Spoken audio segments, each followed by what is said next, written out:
Hello everyone. Today let's discuss German numbers after 100. 100 is 100.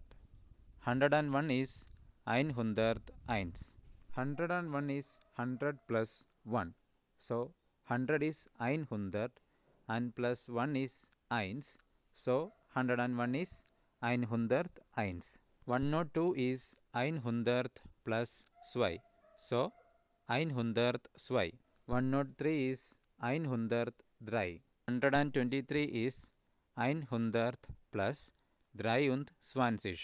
So it is 123.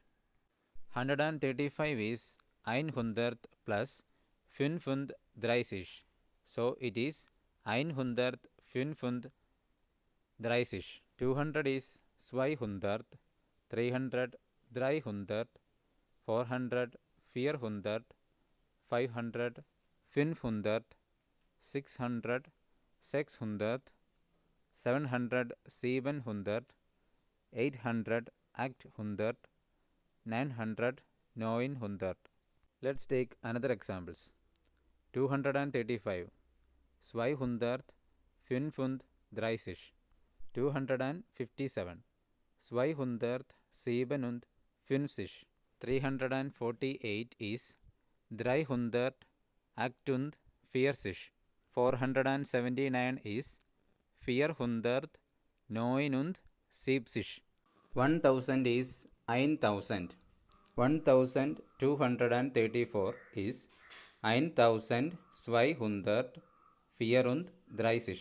2468 is 2468. 1000 is 2000 plus 400, which means 400, and 68 is 68. 4279 is 4279. Finally, 8354 is 8354.